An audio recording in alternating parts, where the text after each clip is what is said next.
اب میں باہر جا رہی ہوں, مجھے دوستوں میں فٹ ہونا, رہے میں حجاب پہنوں گی تو میں کتنی عجیب لگوں گی نا, سب لوگ تو نارمل ڈریس میں ہو گئے, اب میں کیسی لگوں گی نا, لوگ مجھے کیسے ایکسیپٹ کرے گی. میں لوگوں سے سنتی ہوں آج بھی, اور اگر ہمیں یہاں جانا ہے تو ہمیں یہ کرنا ہوگا, ہمیں وہاں جانا ہے تو ان کے جیسے کرنا ہوگا. نا واز لائک نو, میں اس چیز کو اتنا اسٹرانگلی فالو کروں گی اور اتنا بیوٹیفل فالو کروں گی کہ جب لوگ مجھے دیکھیں تو انہیں لگے کہ انہیں میرے جیسا بننا ہے, نہ کہ مجھے ان کے جیسا بننا پڑے. اسلام خواتین کو اپنے حقوق نہیں دیتا, اسی لیے اسے حجاب میں رکھتا ہے.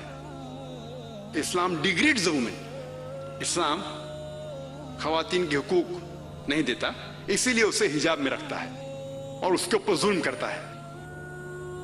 اس جواب کے پہلے ہم یہ سمجھ لیں کہ تاریخ میں ہم پڑھیں گے خواتین کے ساتھ کیا سلوک کیا گیا ہے, وہ ہم جان لیں, پھر ہم جواب پہ آئیں گے. اگر آپ بیبیلونین کی تاریخ پڑھیں گے, ہسٹری آف بیبیلونین سیولائزیشن, اس میں یہ لکھا ہے کہ جب بھی کوئی مرد قتل کرتا تھا اس کو سزا ملنے کے بدلے اس کی بیوی کو سزا ملتی تھی.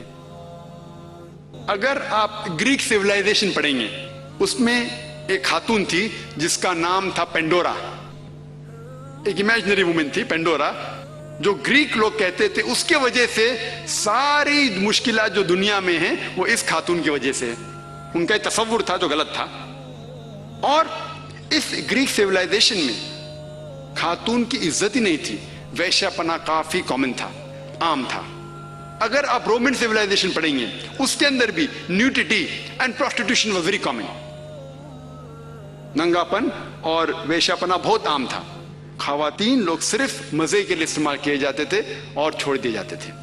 اگر آپ ایجپشین سیولائزیشن پڑھیں گے, اس میں خواتین کو یہ کہا جاتا تھا کہ وہ شیطان کی ایک نشانی ہے. اگر آپ عرب سیولائزیشن پڑھیں گے, قرآن نازل ہونے کے پہلے عربستان میں یہ حال تھا کہ اکثر جب کوئی لڑکی پیدا ہوتی تھی اسے زندہ گاڑ دیا جاتا. الحمدللہ ثم الحمدللہ قرآن نازل ہونے کے بعد یہ جو غلط کام بند ہو گیا. افسوس کی بات ہے کہ اپنے ہندوستان میں اب تک ہے. اسلام ایک وہ مذہب ہے اور محمد صلی اللہ علیہ وسلم وہ شخص ہے جن نے خواتین کا عہدہ اونچا کیا. الحمدللہ انہیں حقوق دیے, انہیں رائٹس دیے, لیکن اس کے ساتھ یہ بھی دکھایا کس طریقے سے حقوق کو قائم رکھے, کس طریقے سے اس عہدے کو قائم رکھے. تو اسلام نے یہ بتایا کہ جب الحمدللہ خواتین کو اٹھایا گیا ہے اور کلی طور پہ عام طور پہ مرد اور عورت اسلام میں برابر ہیں, کچھ چیز میں مرد کا درجہ اونچا ہے, کچھ چیز میں عورت کا درجہ اونچا ہے, لیکن کلی طور پہ دونوں برابر ہیں.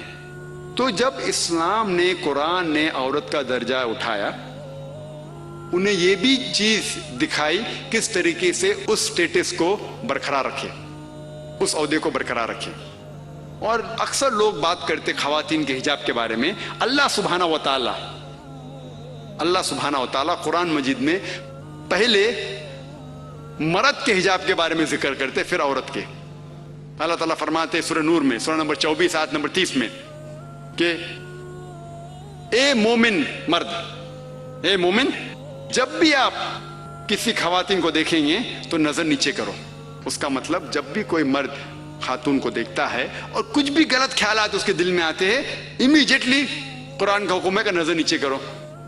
ایک وقت ایک مسلمان ایک لڑکی کو گھور کے دیکھ رہا تھا, تو میں نے اس سے کہا بھائی صاحب آپ کیا کہہ رہے ہیں, یہ حرام ہے. تو اس نے کہا کہ ہمارے محمد صلی اللہ علیہ وسلم نے کہا کہ پہلی نظر معاف ہے, دوسری حرام ہے. میں نے اب تک آدھی نظر بھی پوری نہیں کیا.